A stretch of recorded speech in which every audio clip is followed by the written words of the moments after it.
Alright, Devlog for June 2022. So, I have been back from my break. I have no longer really have any obligations with college because I've graduated, so that's fine, it's out of the way. So I can finally have some time to fully focus on the game. So, kind of like halfway this month, I kind of got started back again at the game, and well, I've already made quite a lot of progress. I'm actually very happy with the progress I've made in only like a week and a half plus a few days. So, it's basically 2 weeks. So one of the first problems I've solved that I wanted to do was fix one of the problems I had 2 months ago, which was one of the big problems I had was that I couldn't bake lighting for maps 1 and 2, and I couldn't figure out why. So I ended up figuring out why. The reason was that these lamps, which were first fully dynamic lights, which I had to switch to baked lights because dynamic lights were just too expensive and the frame rate was terrible. For some reason, when I switched all of these to baked lights, it couldn't bake the lighting. I figured I had a small test setup where I basically just deleted everything one by one to see what was the problem, and it turned out that after deleting all the lights, it would bake. And then I was like, how do I fix it? So I re-added the lights, only one, and then it did work. And I was like, oh, maybe I had too many lights. And no, then I re-added all the lights and it kept working. So the whole solution was basically remove all the lights, re-add all the lights, and that did it. And now I can bake lights again. Yay. So I've re-added all the lights. I can now have pretty baked lighting over all of my levels, which is great. However, baked lights do come with one downside. So if I go to my presets, and I've made a C++ class that I have called Fake Global Illumination, SK Dynamic Fake Global Illumination, which I will explain later. But the way it works is there is a problem with baked lighting in Unreal. So baked lighting in Unreal. So this lamp, it basically uses a combination of dynamic lighting and static lighting. So the dynamic lighting on this lamp only works for the player. All of the lights is actually pre-calculated on static meshes. And there is also a indirect light. So this direct light can be turned off by destroying the lamp, which removes the direct light and also removes the shadow. That's good. However, there's one problem. That is the indirect light is still on the wall. That doesn't go away when you destroy the light because indirect light can bounce for very far. So you can't like... Okay, now I have to explain how to bake lighting. So when you have a light source that's baked in Unreal, it basically binds the oh my god, brain. The static mesh, it binds the static mesh to the lamp, and it basically has a pre-made texture for the light that it can affect. And that's how you can have pre-made lights on a static mesh that basically doesn't cost any performance. That's fantastic, and that's basically how I get 120 frames per second instead of like 90. Out of breath. But the indirect light doesn't go away because that doesn't get saved into a texture. So I have come up with a solution for that. Well, it's not really a solution, it's kind of like a workaround. So what does fake global illumination do? What I do is I have my GI level, which is in the top left. I actually have the debug information. When a light gets destroyed, it basically looks at all of the lamps that are visible to me, and if it can see that it doesn't have a low GI level, it automatically lowers the indirect lighting intensity, so I can get pitch blackness if I destroy the lamp, which is great. I do have to kind of like work around with the speed at which it like lowers. It lowers a bit too slow right now, but then when I go back into the light, the GI level rises again and the indirect light comes back again.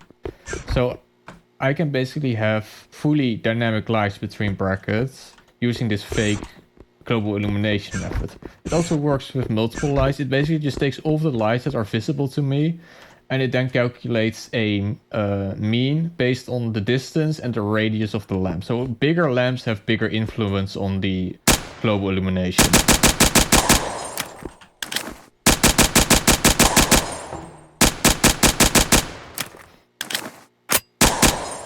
So yeah, you can see how the light level is decreasing based on how far I am.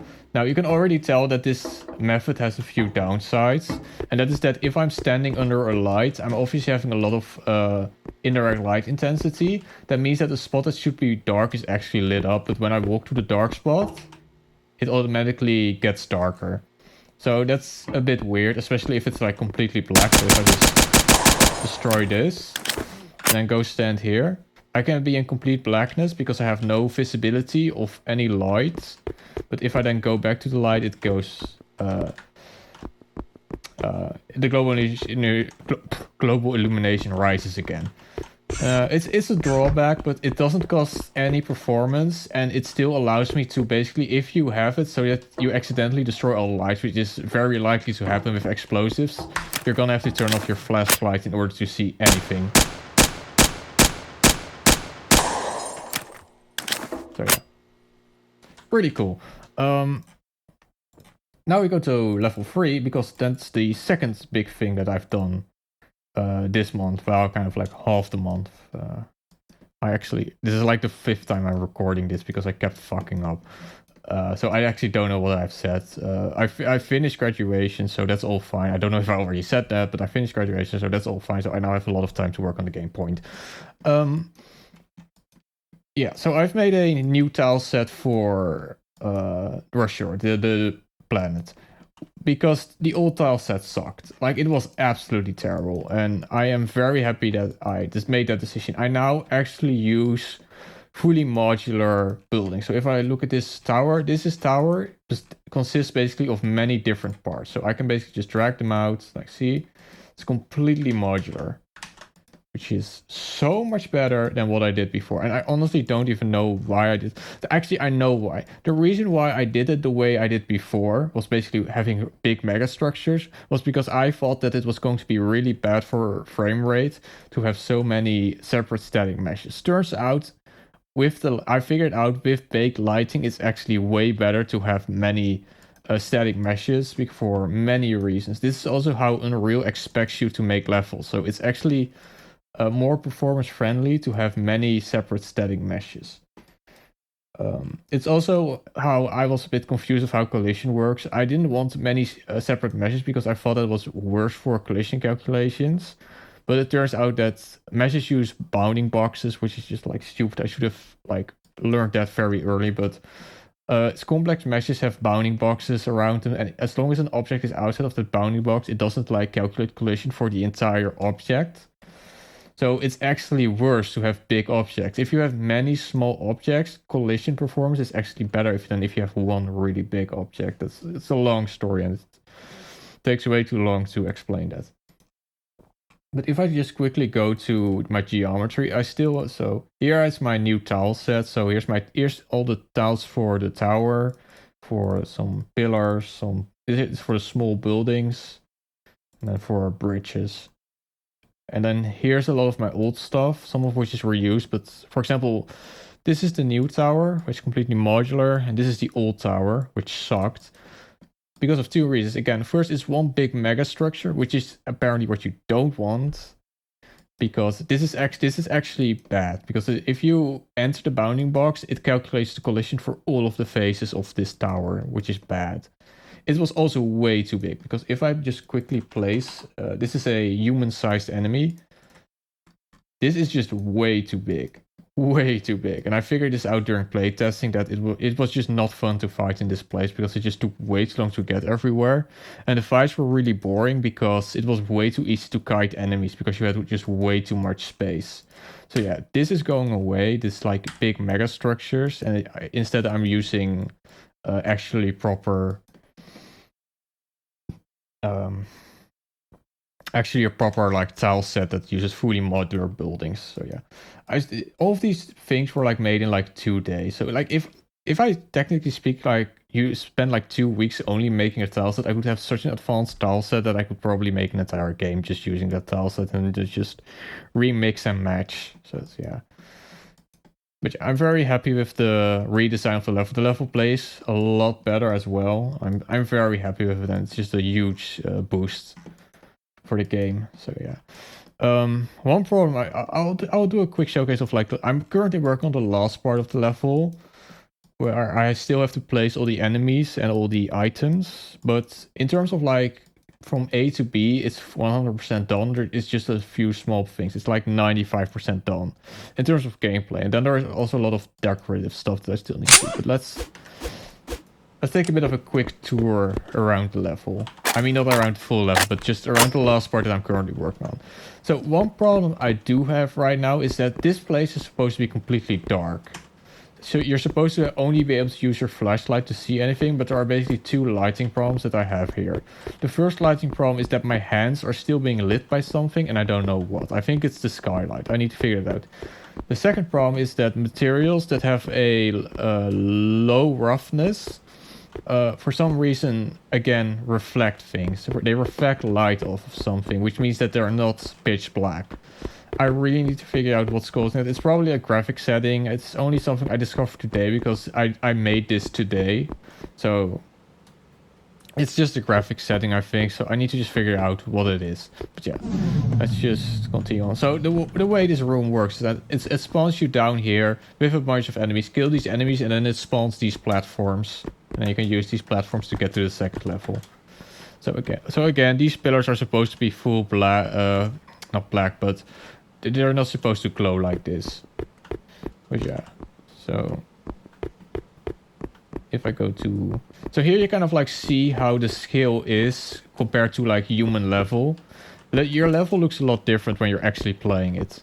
Also the frame rate is pretty bad if I look here because everything gets rendered. So I kind of need to make like LODs for this, but yeah, it's low priority. Yeah. Again, the tower is just way more to human scale. I mean, it's still like brutal in terms of size. It's very cool, but yeah. I'm getting ahead of myself. So yeah, again, you kill the enemies, then more floating platforms spawn so you can like actually get down. Now this part I absolutely love. Like this part here reminds me a lot of Honor Londo from Dark Souls, which is just makes me really happy. Like I didn't intend for it. I absolutely did not intend for it to look like Honor Londo, but I just get these Honor Londo vibes of like the orange atmosphere and the large Babylonian architecture. Like I love it. It's great. So here we go down. So yeah. It's just a really fun... I think this is going to be a really fun arena to fight. I've not yet spawned any enemies here, so it's just completely peaceful right now. But yeah, I love this part. Also the light shafts. So the light shafts are screen space, so if you look away from them, they disappear, which kind of sucks. I'm actually thinking about maybe I can make some kind of like script that procedurally generates light shafts, that makes like light shaft meshes. So the way... Okay. The way light shafts usually work in games is they don't actually render real time. The way light shafts... This is actually a screen space.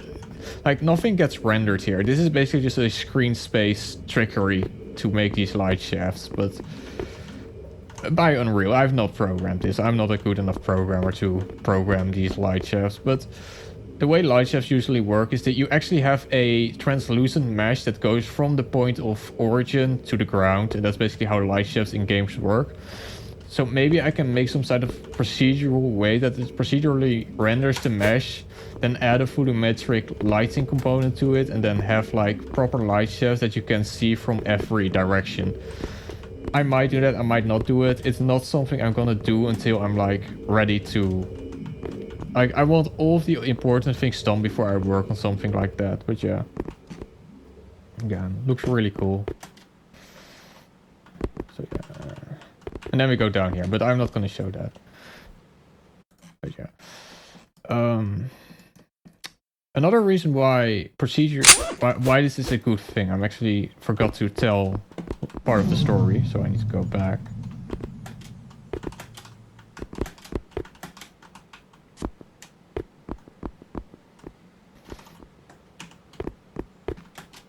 Yeah, here.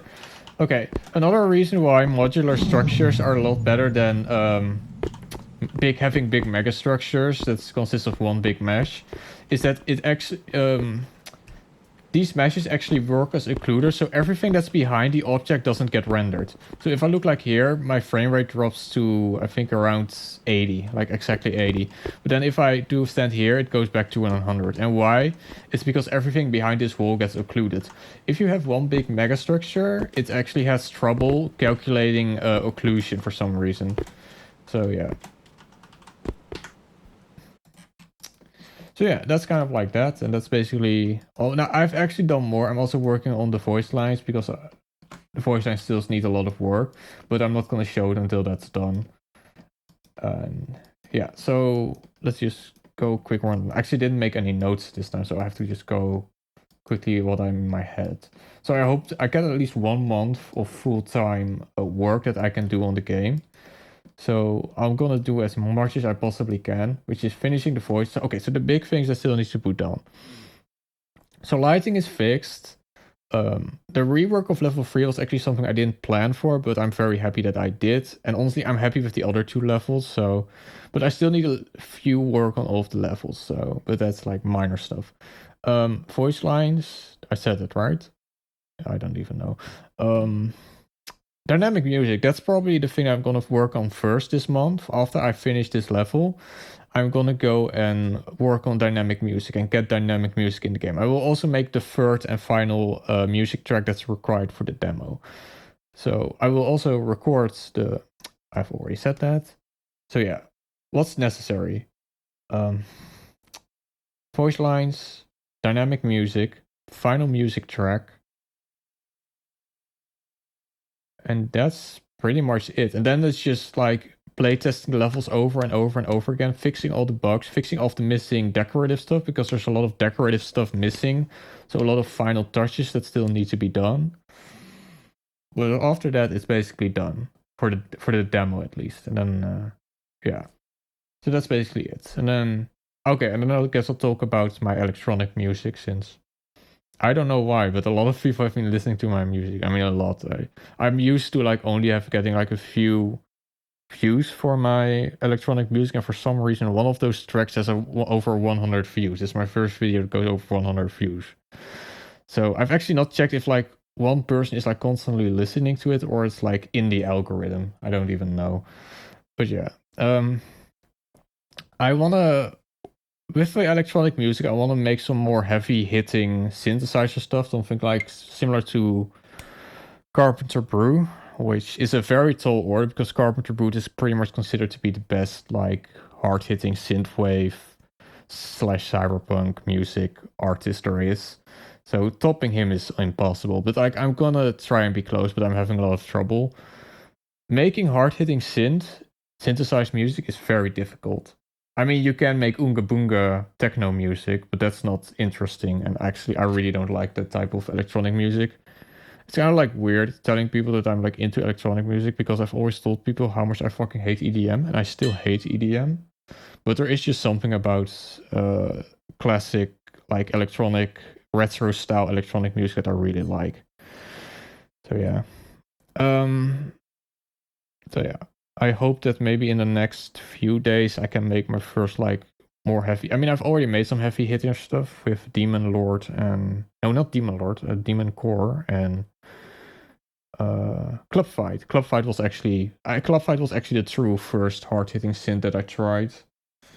But yeah, it's challenging. So yeah, I will be working on that during the evenings. And that's it.